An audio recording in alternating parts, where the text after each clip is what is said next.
was recently asked by a mate to mount some bypass shocks and coilovers in the front of his Class 8 race car. So this is pretty much what I came up with.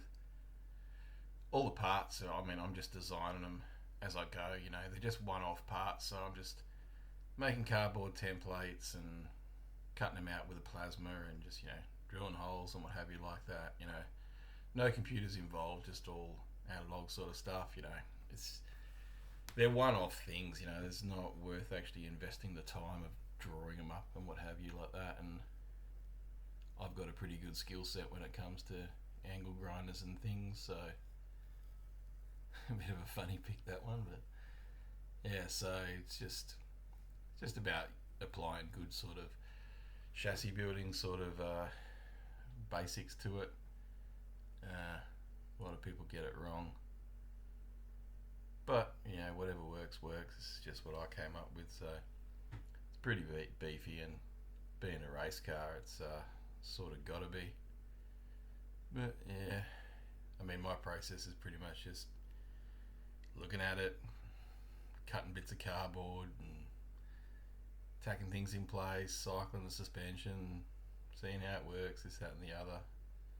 And these pics sort of show the progress of it all sort of coming together and that, and dirty big cross brace. How are we going to get the motor out? Well, that's a future problem. Yeah, so it was actually weird because it's like this is sort of the first job I've done since I essentially gave up doing fabrication as a job. I've been out of it for almost a year, and I decided, like when my mate Aaron asked me to give him a hand with this, to just do it like, to help him out, And it's funny how much it's a different sort of mindset when you're building stuff just for fun again.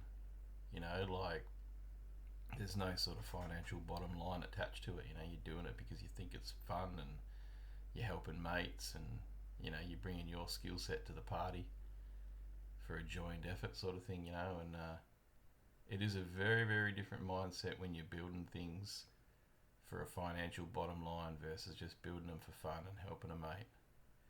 And I sort of didn't anticipate that, but I guess you can't know what you're gonna think when before you're doing something new until you're actually in it sort of thing. So, but I thoroughly enjoyed this. You can see these pictures, they're not in any sort of order or any sort of sense. I just thought I'd chuck them up on the old YouTube because they might help someone out with some ideas if they've got to tackle this project. But then again, I'm sure you can come up with your own ideas, but this is just how I went about it. Thing is that these shocks are like bigger than they need to be. It's the front end of a patrol. They only travel so much before things start getting weird with steering or what have you, and panhard rods and that. But they're 14-inch shocks, which did provide some sort of packaging issues, let's just say. So the position of the shocks is not like completely optimized when we're talking about the geometry and everything like that, but there was just no room basically between the steering box and the brake master cylinder. I think I had a grand total of about half an inch, so yeah. But anyway, wrap it up there. Thanks for watching.